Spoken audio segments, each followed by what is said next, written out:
COLE.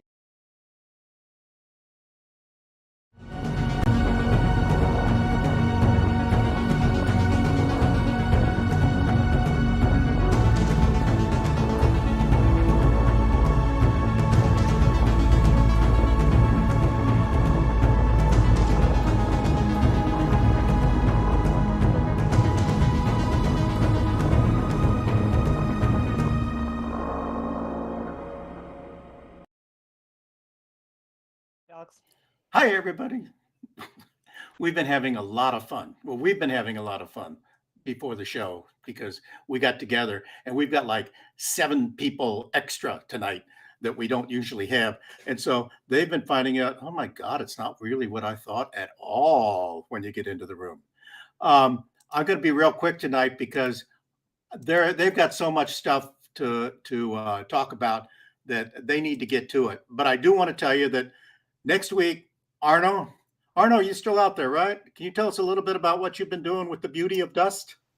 I'm happy to go to tell you about it. So we have over 80 images. They are gorgeous. They really look good. And the show is ready to go for next week. Okay. Thank you very much, Arno. And then after that premiere of that video, we're going to have a couple of other things coming up for you. The first thing is that Eric is going to be doing something that we've been looking forward to doing for a while, his GIF animation. He's going to show us how to animate GIFs and animate astro images. Afterwards, we're going to have me do a 20-minute show about using PixInsight projects to simplify your workflow and stuff like that, give you a few hints about how to do that. What's different about these things, these two 20-minute segments that we're going to be doing, is that we hope someday to have 20-minute lessons kind of pre-packaged and videoed and everything else all ready to go. Because we know that we've got good shows coming up. They last about an hour and a quarter, an hour and a half every Sunday night. But sometimes you don't want to hear all of that stuff. You just want to hear one part of it. And so we're kind of trying to break some of this stuff up into the little 20-minute parts and give you that. And we're going to make a library full of that. And then I have just started the Astronomical League visual search of the ARP galaxy. So I'm really excited about Gary M coming in to tell us about backyard capturing the ARP galaxies, which can be pretty difficult. And then we're going to go to Okie-Tex and we're going to see the imaging rigs of Okie-Tex, or at least I think we are. We still got some editorial stuff to do on that. And then we've got a whole lot of other shows, but you'll notice on January 23rd, we've got a blank. We need you to hit the contact sheet right here, the old contact button up at the top. Give us your first name, your last name, and say, hey, Alex, I've been thinking about doing a show about processing this or processing that, or how I overcame a challenge with so-and-so and such and such. We really need your help on this because this is your club. This is your show. One of the people who took me up on this a while back was Rory Clark. Rory's a pretty bright guy, and I've come to know him and really value him because he has lots of good ideas. And one of the things he did was he kind of and took over one whole area of stuff that we're doing. It's called the TAIC workshop. And these are the workshops where we give you a set of data and then ask you to process it and then turn it in. And I'm going to let Rory explain the rest of that. As a matter of fact, I'm going to stop sharing right now, just after I tell you the files that you see tonight, that stuff is still available and we will keep those files available. We're going to have to rewrite the web page now here because this particular workshop is over after tonight. But we'll put the link to the data files and you can always go back and get Eric's data and try this yourself. So having said that, I'm going to stop sharing and turn it over to Rory. Rory, take over. Tell us who you are and what's going to happen. Hey guys, I'm Rory. Let me share my screen here. And let me know if you guys can see that, okay? You're starting. You're showing us the meeting. You can see that? And there you go. Yeah. All right, so we got 5 processors together that volunteered to share tonight the way they process Eric's data. First and foremost, though, being the new guy to the show, I spelled Eric's name wrong, and the apostrophe is supposed to be after the S. So sorry about that, Eric. So in no particular order, we're going to start with Wanda first because she is a regular on our show and kind of knows how to run the ropes. Beautiful processing image by Wanda, and I'm going to let Wanda take it away. Okay, so let me just do the present now button and then my and you tell me when you see the image so I can then move forward. Am I good? Yeah. Okay. So, first of all, good night, everyone. My name is Wanda Conde, and I live in Puerto Rico. Puerto Rico is a small island in the Caribbean, and we have very unstable and unpredictable weather, which is not good for astronomy or astrophotography many times. 2021 has been particularly challenging for me because thick clouds of Sahara dust, droughts, and tropical waves have been happening the entire year. As a matter of fact, I haven't been able to image anything since February. So that is why I'm really grateful to people like Eric Coles who volunteered this data and allowed me the opportunity to keep honing on my processing skills. I'm here tonight to share with you my image processing workflow at a very high level and then highlight some of the processes that, in my opinion, were key to get the result that you see on the screen.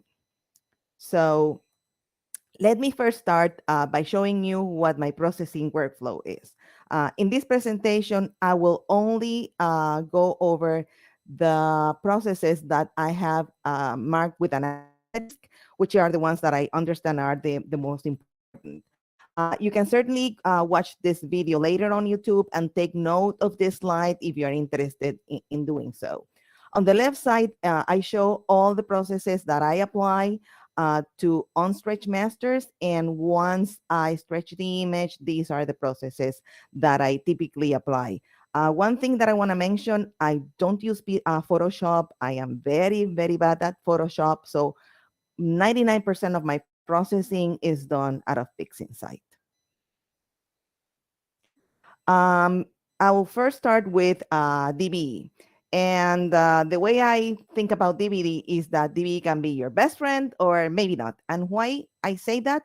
Because DBE is tricky, takes time to master, but once you learn how to work with it, it works like magic.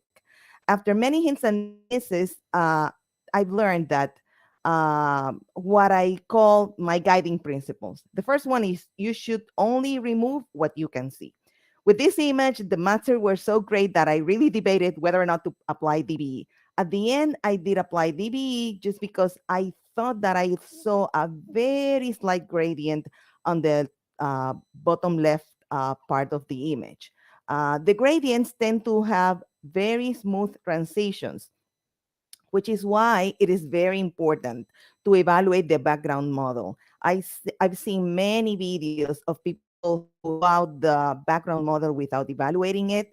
I've learned from masters, meaning masters. I've seen tutorials by Adam Block. I've seen Ron Brecher, Warren Keller, Rogelio Bernardeo, and they all say, look at the background model, because lumpy models can result in loss of real signal.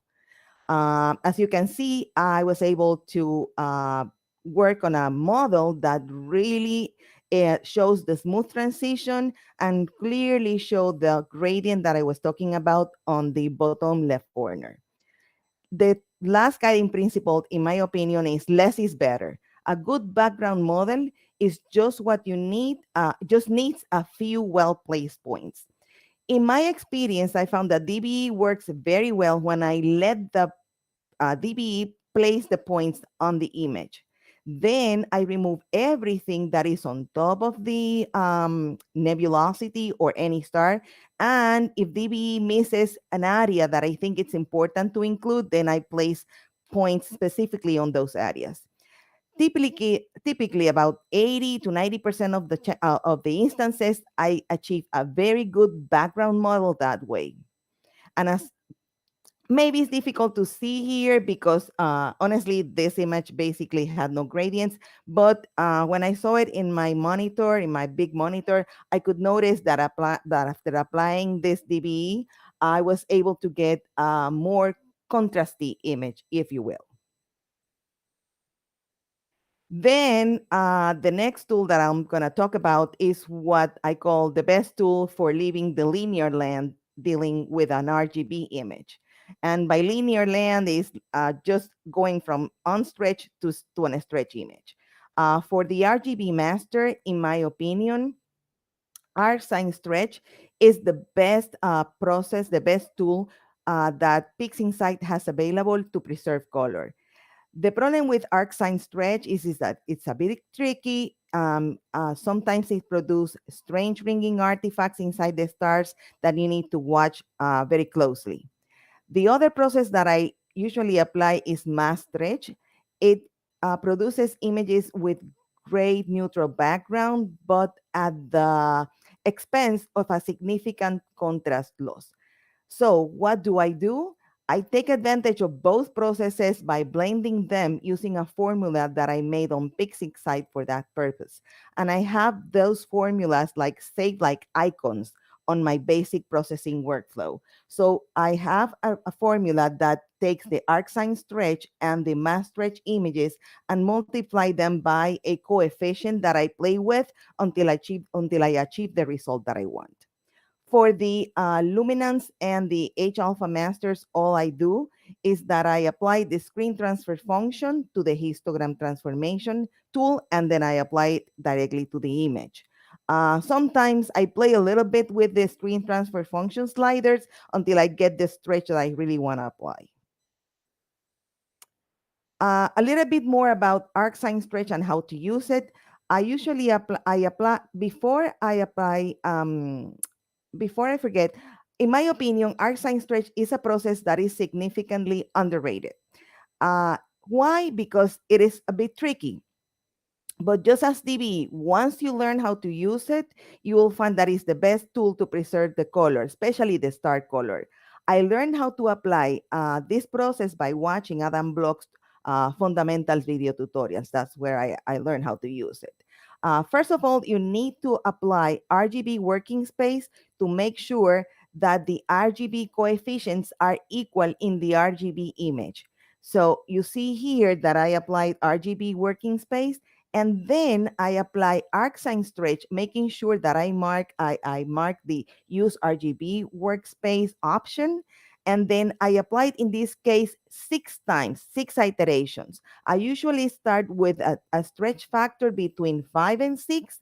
And after that first iteration, I start going down a little bit, applying softer stretches, if you will. And make sure that you keep an eye on the stars every time you apply an iteration, because if you start getting those strange artifacts, it's time to back off and just apply a smaller stretch factor. Once you start getting the ringing artifacts with very small stretching factors, like 1.5 or so, then you're done. Then you have the ArcSign Stretch applied to the maximum you can. The next process that I want to talk about is adding hydrogen alpha to the RGB master. And there are 2 ways that you can add the H alpha signal to the RGB master. You can add it before stretching the masters using continuum formulas, or you can add it after the masters have been stretched. So far, I tend to get a better result by adding it after the image has been stretched. My favorite formulas are the channel mapping formula and what I call the RBA method, and RBA standing for Rogelio Bernard Andreos. Here you have the formulas in case you want to try them. The RBA formula works really well, in my opinion. It is a bit complicated, but Rogelio explains it, and honestly, I don't have the time to explain this in detail. This explanation goes beyond the scope of this presentation, but Rogelio explains it very well on his book, in case you are interested in trying it. Next, the other advice that I have is take your time prepping your hydrogen alpha master before you add it to the RGB data. The first thing you need to do is remove the stars with StarNet. And without the stars, then you're free to stage data as much as you can.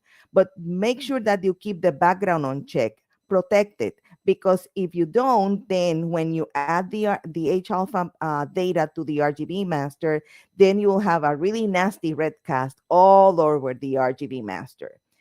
Once I mix the H alpha with the RGB master, then I clip slightly the background just to get rid of any red cast that is left in the RGB image after I mix the H alpha data on it. Then lastly, the next process that for me is key was key in getting this result is the HDRMT. It really helps reveal all the detail that is usually hidden behind all the luminosity in the master, in the luminance master. It should be applied to the luminance master using a mask to protect the stars. What I do is that I create several previews, and each preview will be used to test each one of the scaling functions that our HDRMT has available. There are 6 functions: small scale, Gaussian, B3 spline, linear interpolation, median transform. Many of them yield similar results when you compare one to the other, but there might be 1 or 2 that surprise you with an unexpected result. And usually that's the result that I end up using just to enhance the luminance master. Then I use PixInsight. As you can see, I also have a formula applying coefficients to mix the HDRMT master that I got and the luminance master. And that gives me a really nice luminance master to blend with the RGB master. So that is basically what I wanted to share with you tonight. But I don't want to end before thanking Eric for volunteering this amazing data set. And I hope that you like the result that I got. That's all. Thank you.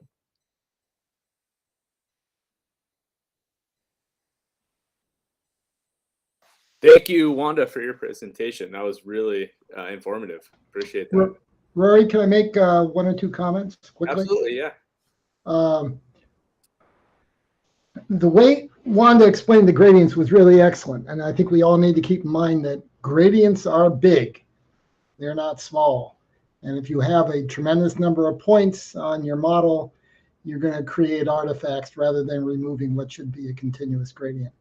The other thing is, yeah, the arc sign really preserves star color, and any other kind of stretch, usually, especially in a galaxy, will mute the colors or get rid of them completely. So I'm a big advocate for the arc sign stretch. Thank you. That's all. Thank you. Was there any other questions in the comments? All right. Yeah, I didn't see any questions coming in. Don't forget, folks, you can ask your questions over in the comments on YouTube, as always, and we'll be able to answer them as we go along. We're kind of saving them till the end of each presentation, though. So take over, Rory. Okay, so let me share my screen again here.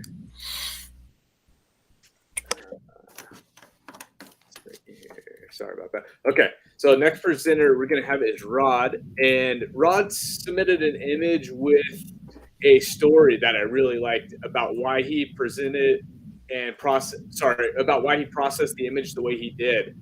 So I'm going to let him share that story with you. And thanks for volunteering, Rod.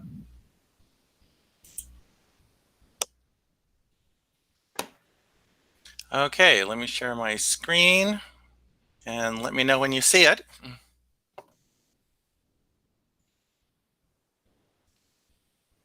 You're good. All right.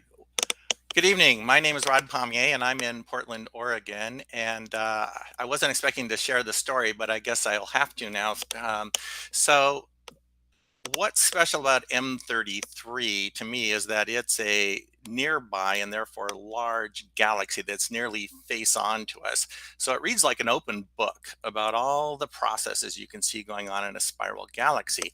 And by that, I mean, we start out with these dark molecular clouds, and then with gravitational attraction, they collapse and form blue supergiant stars that then put out intense ultraviolet radiation and ionize the rest of the cloud, and you get an H alpha emission nebula like this.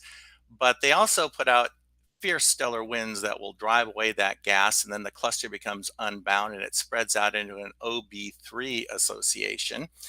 And those stars, being their blue supergiants, they live fast and die young in supernovas. So the shock waves from the supernova will trigger collapse of the next neighboring cloud, and the process repeats and then re-repeats and re-repeats. And as the galaxy rotates, that traces out a spiral arm with a lot of blue stars ornamented by these hydrogen alpha emission nebulae. So you can see all that in Eric's data. I mean, these data are fantastic. I wrote an article about those processes in the November 2014 issue of Astronomy magazine and illustrated it with my data, but these data are much more fantastic. You've got great resolution of the individual stars in the galaxy, wonderful color, and supplemented by really good hydrogen alpha data for the emission nebulae. So how did I make this image? I'm going to build it for you in real time in about 5 minutes, hopefully. So in Photoshop, I started out with the luminance frame, and I was just going to stretch that with curves. And I used my standard curve, which looks like that. And I actually just did 2 iterations of that curve, and there's my stretched frame. So I took that into PixInsight, and here it is. And part of the story was the dark molecular cloud. So I really want to bring those out. So PixInsight carries a script for that under Utilities, Dark Structure Enhance. And so I ran that.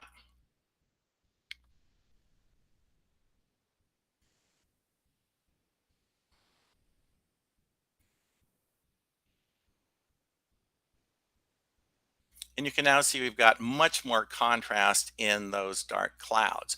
But the stars of the show are the fact that, my gosh, you can see individual stars in this galaxy. So I really wanted to bring those out to try to help make the image pop.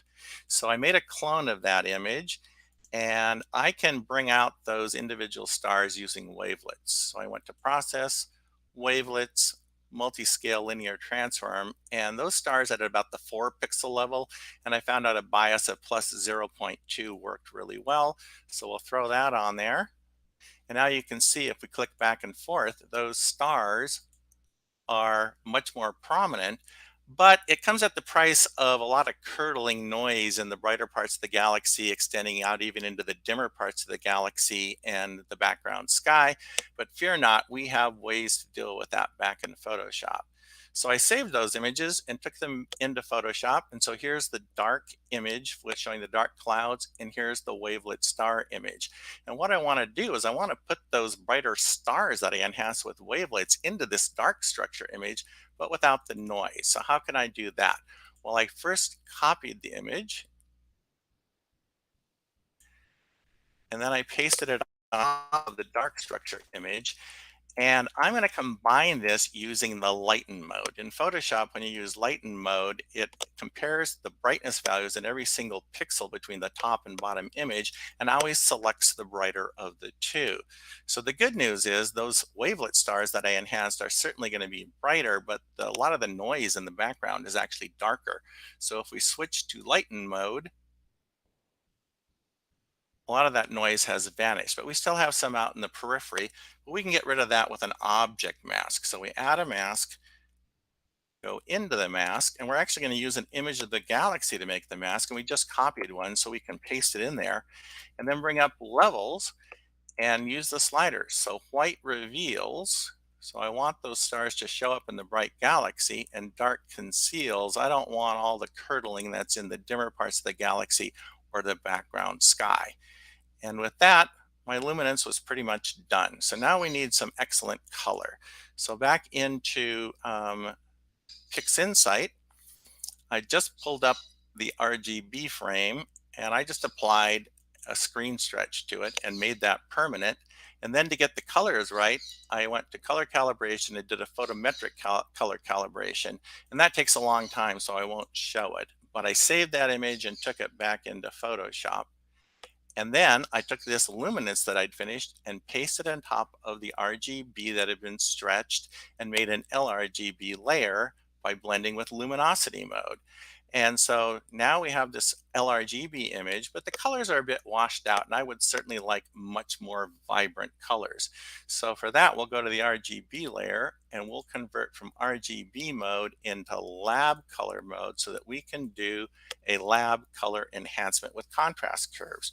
So we pull up curves and we switch to the A channel, which runs the red and the green colors. And we want to put an inflection point right in the middle with a value of 0 input and 0 output. And the way we bring up the color by adding contrast is to grab the curve here and pull up, and then grab the curve over here and pull down by the same amount. And now we've increased the reds and the greens. And then we can go to the B channel, which controls blues and yellows. Again, make a 0, 0 inflection point in the middle and make the same type of curve pulling up here and down here. And now we have much more vibrant color. But again, it's come at the cost of a lot of noise in the dimmer parts of the galaxy and the background sky. But we can once again fix that with an object mask in the RGB channel. And so we paste our image back in there, and once again rely with levels on white reveals and black conceals. And so now we're going to put that enhanced color basically in the galaxy and the brighter stars and leave it out of everything else. And now we're back here and that's looking better, and we'll put this back into RGB mode.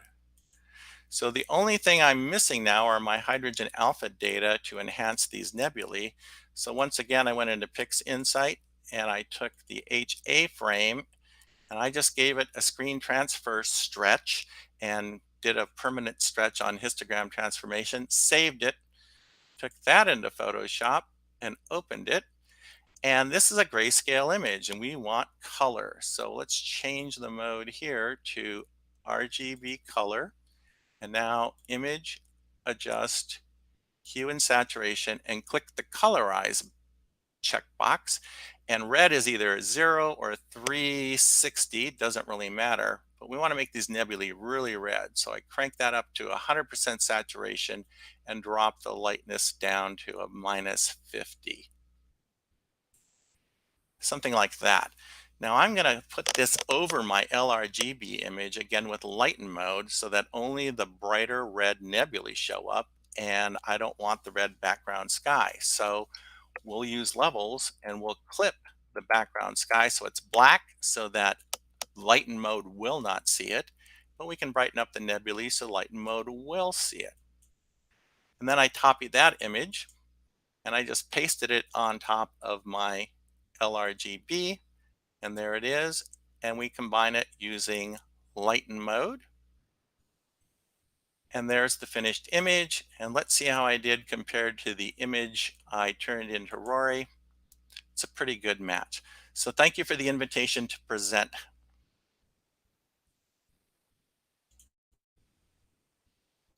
Thank you, Rod.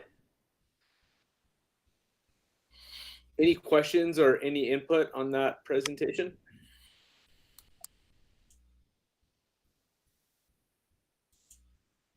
Sorry, I was muted there. Yeah, we don't have any questions yet. We did have a question about whether these pictures are on the website. No, not yet. We'll be getting them on there as soon as I get my act together to update that webpage. Rory, I'm sorry, I was muted. Yeah, I do have a couple of comments. Quick, less than a minute. It's wonderful to see what people are doing with the data and how different the two presentations are so far. And how in one case it's all PixInsight, in the other case it's a mixture of PixInsight and Photoshop, which is really what I do. The only thing I would say, Rod, about your processing is that I would use a starless image rather than a star image, so that the red color of the star doesn't bleed into the colors of the star, and it's just the nebula that you want to highlight.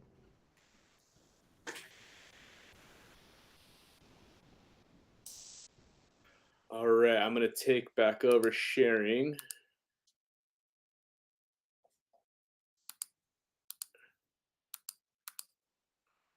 All right. So, Rod, thank you again for your presentation. Really appreciate all you guys volunteering. And that was such a cool story about how you came about processing the image and what you see in this picture. So really appreciate you sharing with us tonight. Thank you. Our next presenter is going to be Gowri. And I really like this image. The colors in this image really stood out to me. And she offered to volunteer tonight as well. So I'm going to let you take it away, Gowri. Thank you. Thank you, Rory. I'll be presenting my screen. And let me know when you can see it. Can you see my screen now? I don't know whose screen I'm seeing right now. How about now? Yeah, now you're presenting. Now you're presenting. You're starting. Thank you. And there's your screen. Now you need to press the, show the screen. And here we go. You're perfect. Thank you so much. Yes. So my name is Gowri, and I'll be showing how I processed Eric's awesome data of M33. Thank you, Eric, for the data. And I basically did a combination of PixInsight and Photoshop too. So my goal here is to just do a quick walkthrough here in using slides on how I approached processing the data, and then dig slightly into the PixInsight interface and show some of the detailed steps. So the first thing I did here was use the RGB and channel combined to get a base RGB. And then I did a DBE, and I found that the data was so clean that I basically used the default settings for DBE and just did a light background extraction. And then I did a color calibration. And in terms of stretching, I used a slightly different approach. I used autohistogram and histogram transformation over several small iterations to stretch the RGB to where I wanted it to be, and I'll show that in some detail. And then I channel extracted the red from step 4 above and did a pixel math to add how much hydrogen alpha I wanted to get onto the red, and combined it to make a new RGB with a smidgen of hydrogen alpha. And I had to tweak that till I got the hydrogen alpha where I wanted it to be. And then I went back to the loom and I applied PixInsight deconvolution, and I'll talk about what I did there in detail, and used autohistograms to stretch it to a point I wanted. And then I used LHE with a mask to get the luminance details to where I wanted it to be. And LRGB to combine and save it as a 16-bit TIFF, and go to Photoshop and use Camera Raw in order to get the colors that we see in the final image on the left. Back to PixInsight and adjust final curves, saturation, and use the PixInsight sharpening and dark structure enhance to enhance the dark structure, and did a slight denoise. So here's the steps. Since we had limited time, I just put the steps with the images in transition on this presentation.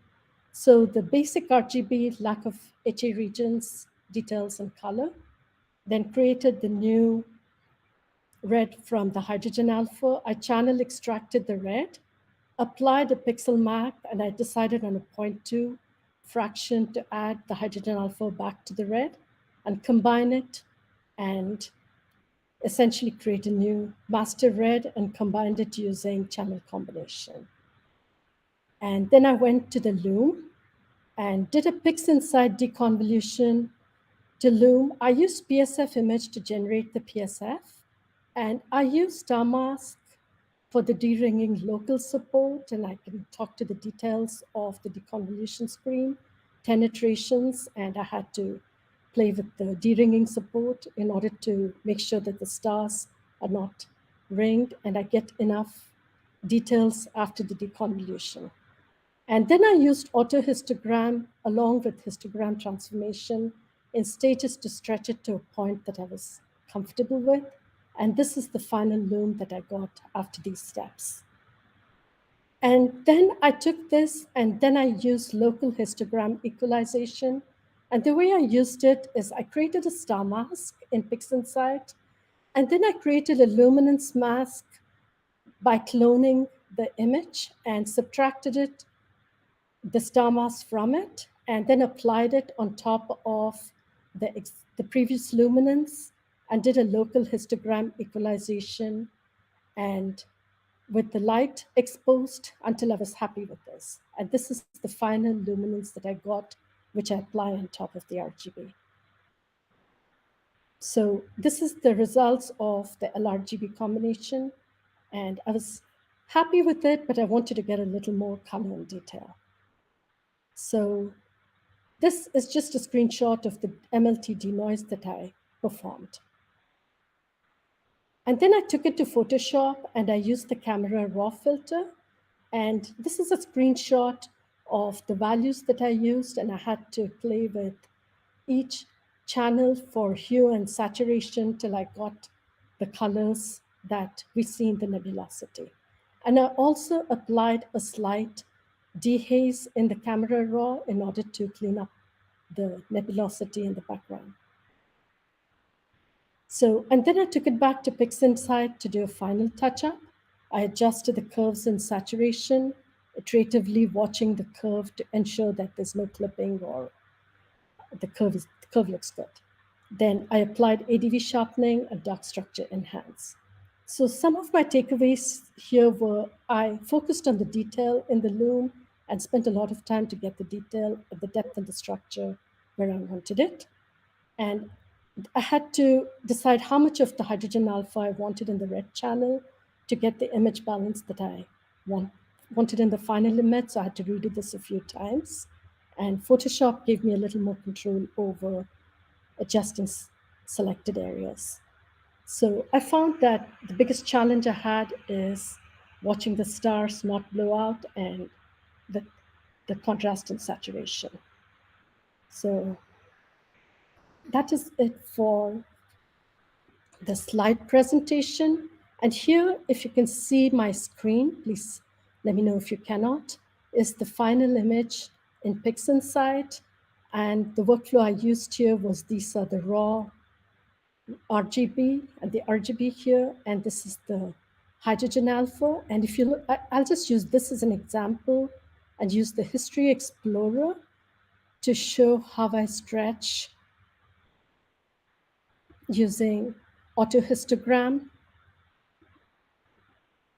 So I'm using autohistogram and histogram transformation iteratively. And in this particular case, I used several of these in order to get a hydrogen alpha. And I did not actually make the star list, but I think that's a very good point. And this is my RGB HA.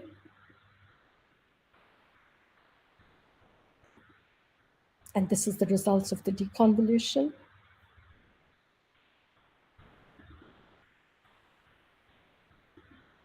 And this is the final image. So thank you very much. And that is all I have for my image tonight.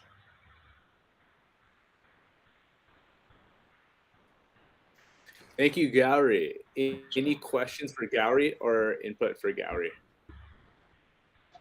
Oh, I feel obligated to make at least one comment. It's interesting how the processing is so different between the various people and how the interpretation of the data is different as well. Gowri, that was a very warm image at the end, and the use of the camera raw filters in Photoshop are very powerful. So, great image. Next. Thank you. We're good over in YouTube, Rory, so just go ahead. Oh, Jeff just asked a question. What is ADV sharpen? Yeah, ADV sharpening is a script in PixInsight that is used to sharpen, and I believe it uses a combination of the the MLT in order to under the hood in its implementation. You know, in going through all of this stuff real quickly, there's no way that anybody can learn the process by watching this YouTube. They're going to have to go back and watch it and watch it and watch it and thumb through it back and forth. We understand that. We understand that you're all, you're getting a fire hose full of information here, and it's going to be hard to go back and get everything. But good luck with it. I think you'll do fine. You guys are just putting out such good information here. Just an example of what can be done when people are sharing their data. So thank you very much, Gowri. Rory, continue. Yeah, I agree. I'm enjoying everyone's different take on the same data. Very interesting. All right.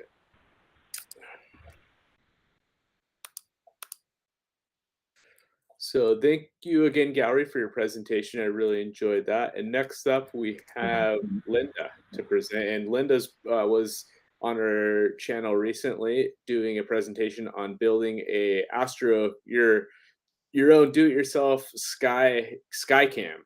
So good to have her back. And thanks again for volunteering to present tonight, Linda. Thanks, Rory, and a pleasure to be here again.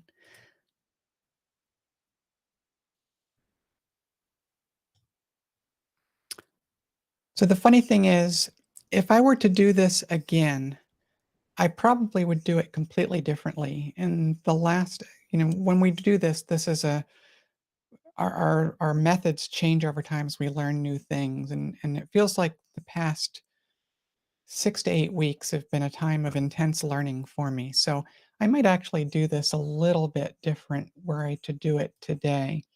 But let's start here with the luminance. This Eric's data is some of the cleanest data I've ever seen. So my goal was kind of to stay out of the way of damaging it. And I probably, one of the things I tend to do with galaxies is go overboard in trying to extract detail. And I think I probably did that here as well. But Eric's data was so clean, it really stood up to my abuse pretty well. If we take a look at the luminance here, the first thing we have is this, and let me zoom in here so we can see what happens. I then did deconvolution, and you can see that just kind of tightens everything up a little bit. Eric's data is outstanding to begin with, and you don't really need to do deconvolution, but I wanted to see what the data would support. And then all I did next was a histogram transformation to get to this final result on the luminance. And you can see there's just an amazing amount of detail in here. I didn't do any DBE, I didn't do any noise reduction, it just didn't really seem to need it. If we bring up deconvolution here, like Gowri, I used the PSF image script to generate the point spread function, and star mask to do decon support, and those were my settings for de-ringing here. And then for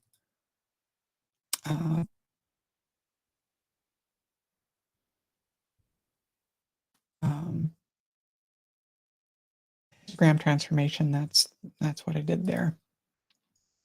So then I moved over to the hydrogen alpha and went through a very similar process. Another deconvolution, histogram transformation, and then some more histogram transformations, StarNet like Wanda did to get rid of the stars. And then I'm just trying to get the the H alpha and the background to a point where I can work on it. Now, in the process of doing this, I discovered that the bright nebula up here, I think it's NGC 604, was actually causing me difficulties when I merged it back in. So I just came over here and got rid of it because it was already so strong in the RGB that the hydrogen alpha was just overwhelming it. And so this was, if we zoom in here, the final result for the luminance, or for the hydrogens, excuse me. So then we come back here, and here's the final result for the RGB. But if we go back here, we start with photometric color calibration and histogram transformation. And you can see here, this already looks really great. It's just, you know, a little bit flat. And so, where did my mouse go? There we go.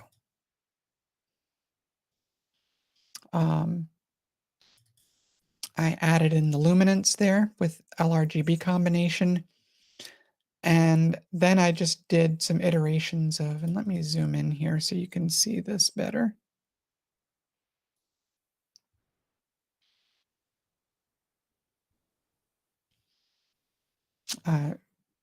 Did an instance of local histogram equalization with a larger scale, and then with a smaller scale, and then some curves. Let's zoom back out here so you can see the big picture.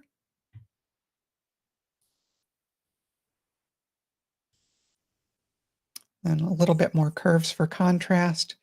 At this point, the noise starts to become a little bit more evident. So I did a very mild noise reduction. And then the question was how to add in the pixel math, or sorry, how to add in the hydrogen alpha. I did that with pixel math to pop those out there. But again, you see this we didn't do anything to that because it was already so bright. So because we had clone stamped it out. And then some final tweaks here for contrast. So some of the interesting processes here, if we look at local histogram transformation or equalization, we've got one larger scale, one smaller scale, and then we've got some color adjustment on curves, tiny bit of luminance adjustment, a little bit of contrast, and there's our TGV denoise settings. And for the adding in the hydrogen alpha, it was just the max of the original image and 2.5 times the hydrogen alpha, which seemed to really make those pop. And then just some more final contrast tweaks.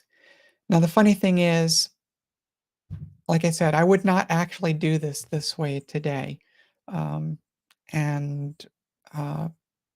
Eric, I'm sorry for the abuse. I gave your data, but back to you.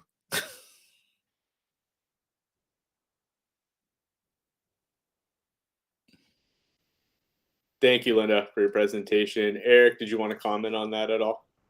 Oh, you can abuse my data anytime, Linda. It's perfectly all right.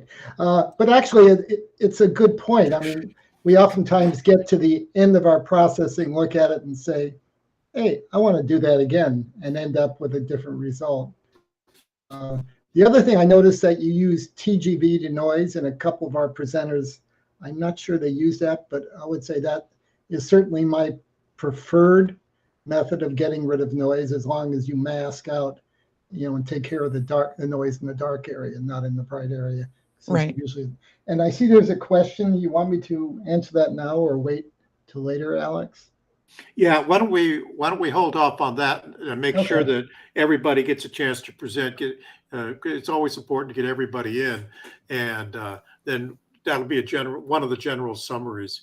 Linda, it took you 7.5 minutes to briefly highlight what you did there. How long did it actually take you to process that?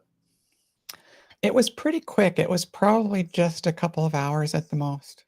I was not doing an especially careful processing. I was just kind of having fun with it to see what it would do. And it was like, oh, this is pretty decent for not much work. Let me send it on in to see if anybody can find it useful. Okay, bueno. And back to you, Rory. All right. Thank you again, Linda. And then next up and last up, we have John. So thank you for volunteering, John, and really like this image too. It's a lot different than all the other ones as well. Something unique, and interested to see how you did it. Okay, thank you. Good evening, everyone. Let me see if I can present my screen. You're going good? Yep. Okay, can you see my screen okay and hear me okay? Yeah. Okay. We're good. All right. Again, my name's John Richards. I'm in Warner Robins, Georgia, which is in central Georgia, south of Macon, which is south of Atlanta. And I process my data a little bit differently than everyone else.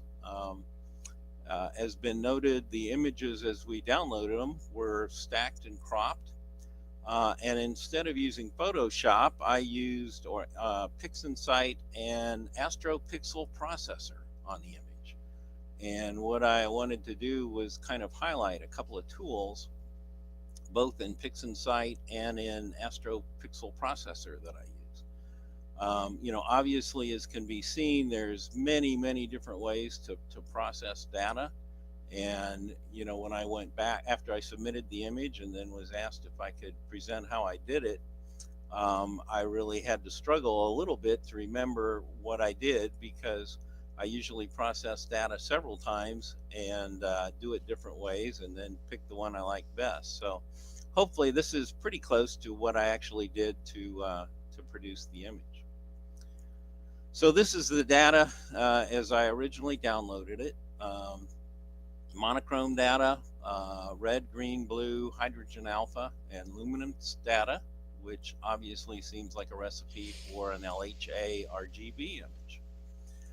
And so when I combined the data, I did it a little differently than everyone else. I combined all the data while it was still linear, and I did it in Astro Pixel Processor. APP has a tool called Combine RGB, and it allows you to load just about any kind of monochrome data, red, green, blue, narrowband, HA, HB, sulfur, oxygen, and so on. And it has pre-mixed formulas already built into it, and there's actually several formulas for each type of combination. So I used the LHA RGB, and I used the second version of what they did. When you load the images into APP in this tool, you get this display here, and here you can see blue, green, hydrogen alpha, and luminance, and I'll load, and red was also loaded. But you can, if you don't like the image originally, you can adjust these sliders and in terms of how much they give to red, green, and blue. There's a multiplier, and you can also add luminance. So when I did that, get back here. This is what came out of that tool. And so the way it worked is you load the images in, select your formula, press calculate, and then once you get it adjusted the way you like it, press save. And so I saved it as a fits image and then loaded that image into PixInsight. And of course, it's still linear at this point, even though everything has been combined. And then I ran easy denoise. And this is one of a set of tools that is in the easy processing suite. And this suite doesn't come with PixInsight, but if you go to this, if you're not familiar with it and you're interested in it, this is the website you can go to, and it will tell you how to install it in PixInsight, and it automatically updates once you do that. So there's a number of tools in there, and this is one of them. And so I went ahead and ran the denoise tool. Although it's been mentioned previously, this data is really, really clean. And so whether that was necessary or not, you know, is arguable. Then I again used another tool in the easy processing script. Rather than using STF or the histogram transformation, I just ran the easy soft stretch and it automatically stretched the image to look like that. And now we have a nonlinear image. And then I went into the HDR, and to do that, of course, I had to create a mask, created a luminance mask, and applied it to the image. And did the HDR multi-scale transform. Now there is an easy processing HDR in that easy processing script, and I did try that, and I really didn't like the way it worked. So on this image, although I've used it on other images, so I went to the regular HDR multi-scale transform process that's in PixInsight. And so again, created a small preview, did the mask, and adjusted the local histogram equalization after HDR. And after the local histogram equalization, you know, the contrast is enhanced a bit, and you can see that here. And then I brought out StarNet and removed the stars from the image. And I saved that star mask as a FITS file and put it in the Astro Pixel Processor directory to work on later. And so I created then a mask for the starless image and applied it. And then brought out curves transformation. Did the little S curve under RGBK to kind of brighten the image and also darken the background a bit. And then increase the saturation. And then played with the color curves a little bit, RG and B here, to bring out especially the blue in the image. And then I tried histogram transformation, and again adjusting the colors a bit to get the shades I wanted to get. And then I inverted the mask and darkened the background a little bit, but not to the point where I clipped anything. Okay, so then working with the stars, I loaded that star mask into Astro Pixel Processor. And another tool that it has available is the star calibration tool. And when you load in the star, when you select the star calibration tool and bring it up, Astro Pixel Processor wants to go ahead and do a background calibration. Now, it will also come up and want to know if you want to do a light pollution removal. You don't want to do that when the image is already stretched, and really it doesn't need to have the background calibrated on the star mask, but that's what Astro Pixel Processor wants to do before you actually calibrate the star colors. So go ahead and do that. So this is mask. Now, one thing you have to do if you use this tool with a non-linear star mask is you need to uncheck, let me brighten that up a little bit, this little box here that says DDP, because the image is already stretched. If that is checked, it looks really bad, so you don't want to do that. So anyway, uncheck that DDP box when you go to do this background calibration.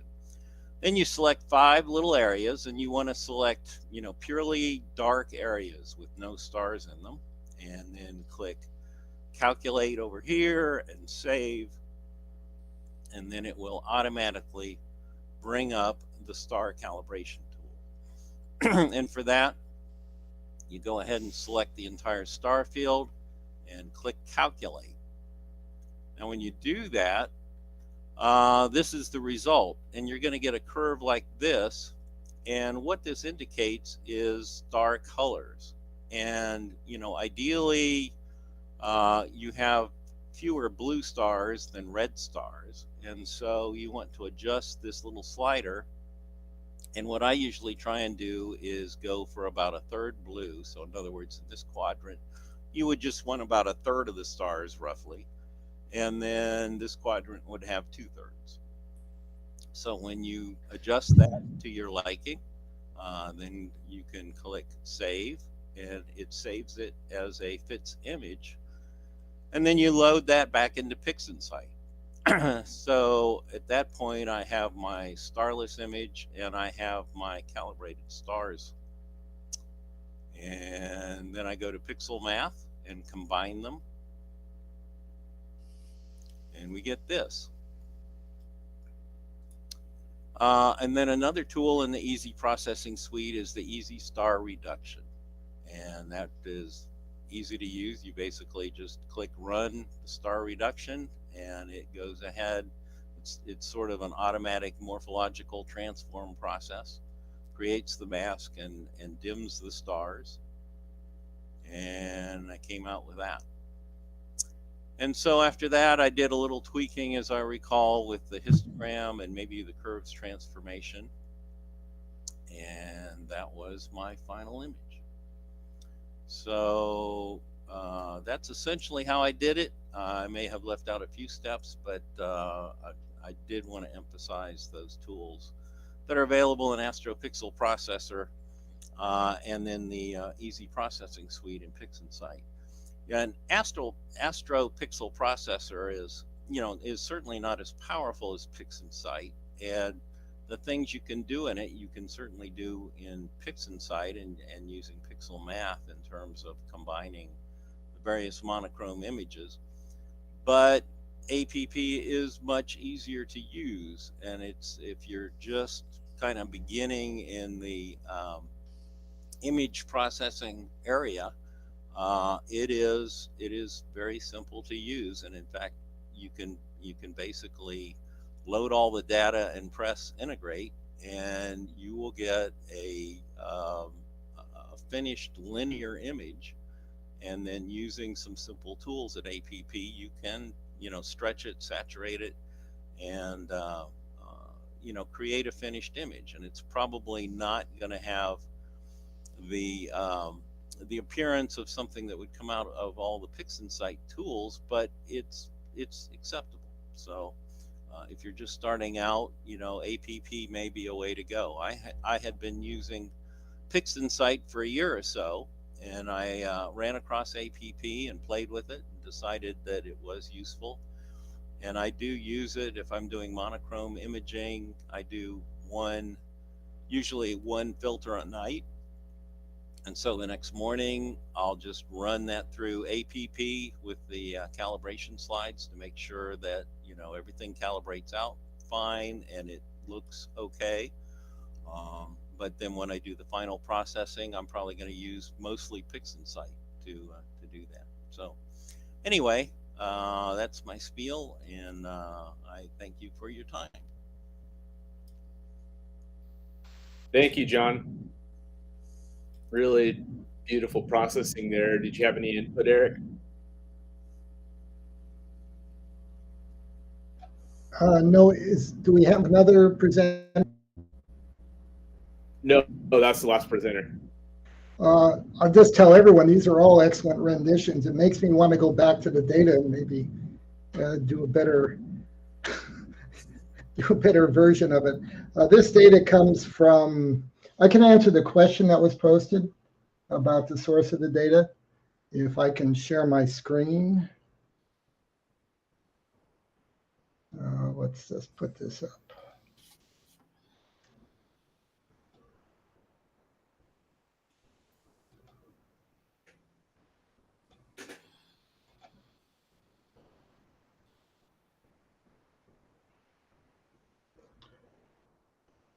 There's my rendition of it from 2017, 4 years ago. All the data was collected at the Sierra Remote Observatories, which is 30, 40 miles out of Fresno up in the Sierras. It is probably the darkest, steadiest site in the country, and it's just a real pleasure to collect data there. The data was collected on an RCOS, an Arcos 16-inch, and over 5 nights, and there was 40 hours worth of data, which kind of accounts for the fact that, is really quite excellent. And I remember that the seeing was pretty good. We routinely at the SRO get 1 arc-second seeing, and with a pixel scale of, I think, 0.5 arc-seconds per pixel, it's a pretty good match for this telescope. So it's not so much, it's not the operator, it's really the conditions and the equipment that allows the data to be collected. And once you have decent data, of course, your processing becomes a lot easier. Other than that, I think that answers the question. And I'll stop presenting. And I'm definitely going to look over these presentations because there were a couple of things in there that I probably want to take advantage of and maybe redo and represent this data. If there are any questions, please let me know. While we're, Rory, did you have something else you wanted to say? Go ahead, and then I'll go after you. I just have a little bit more to present. I wanted to present 3 more pictures that weren't able to be presented tonight, and then I'll close it out. Okay, well, you go ahead and finish your presentation. You go first. All right. And I have a question for Wanda if we have time at the end.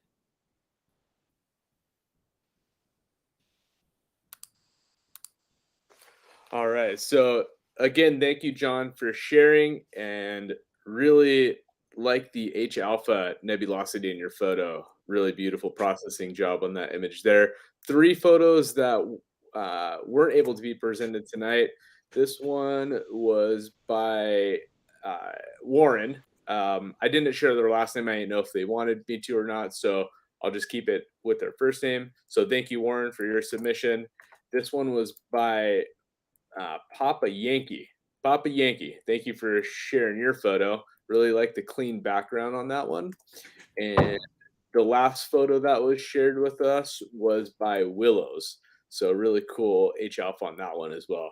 So just wanted to say thank you guys again for all your volunteering efforts and putting together a great show for us. And have a good night. Thank you. Okay, and I should have control back again. And I want to take you to a page on our website at theastroimagingchannel.org called links. Okay, and we've got some stuff in here that just doesn't quite fit any place. And until we came up with the workshops idea, we had already done several of these workshops. We've just decided to name them workshops, put somebody in charge of them, and produce one of these every 6 months or a year or something like that. Stephen Miller on March 28th shared us his jellyfish. I shared NGC 7000 and M13 once upon a time. And Eric shared his M42.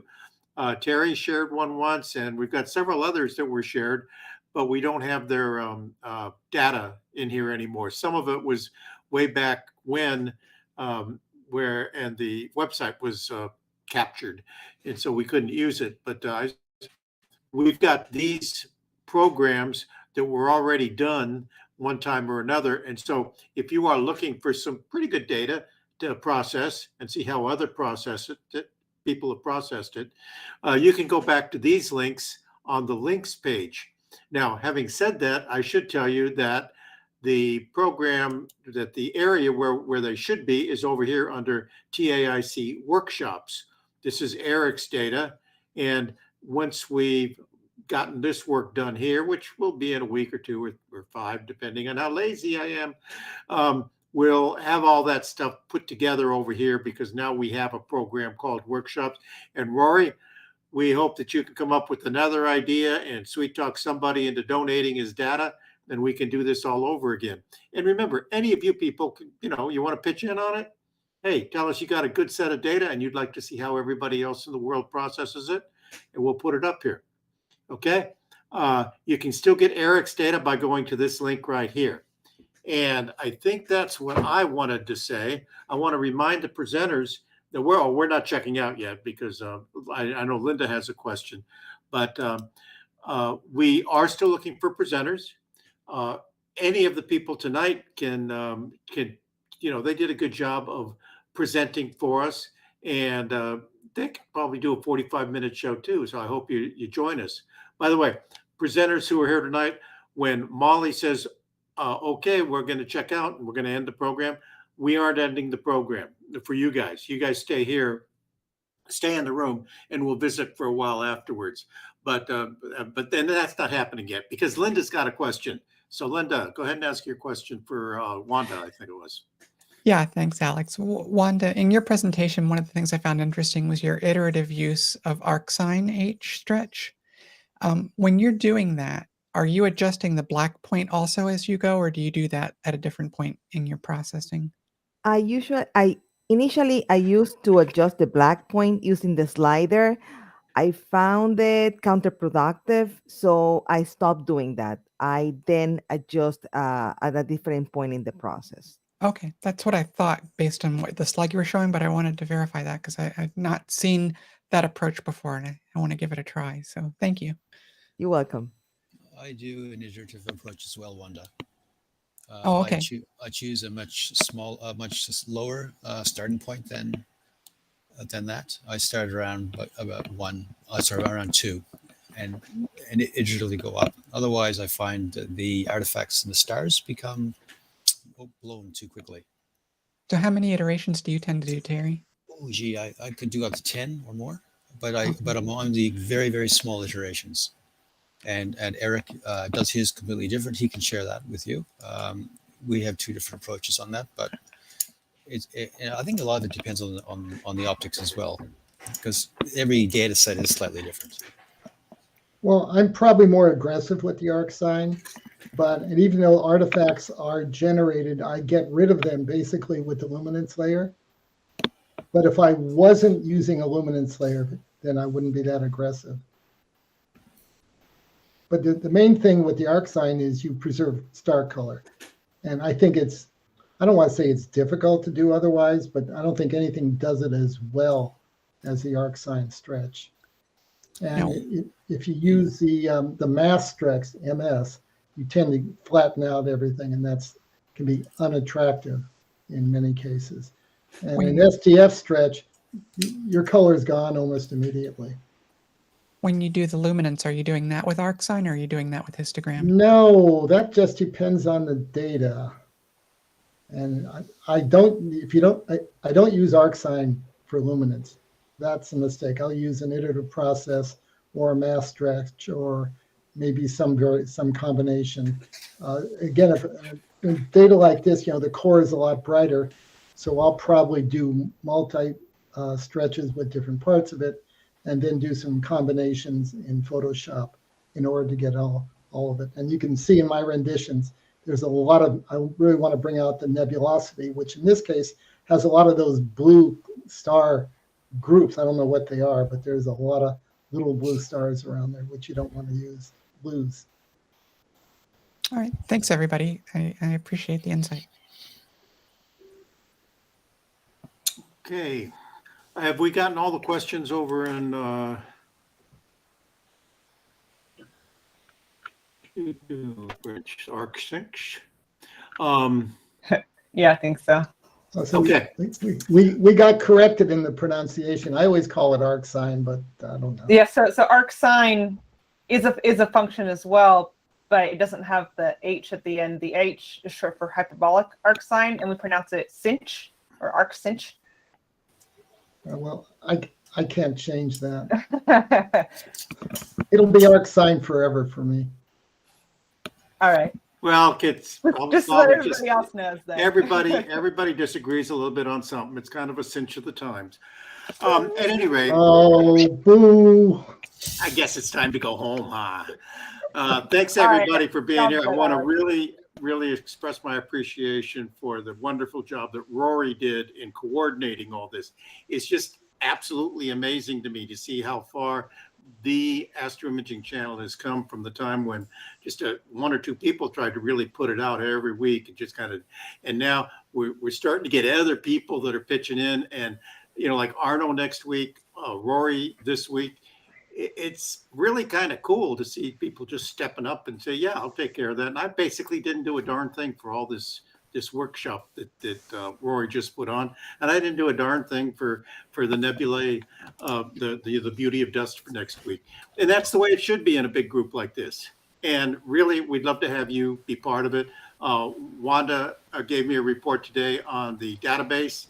We've got 161, I think, of our programs have now a full description. That means that somebody's watched the program and written the full description of it.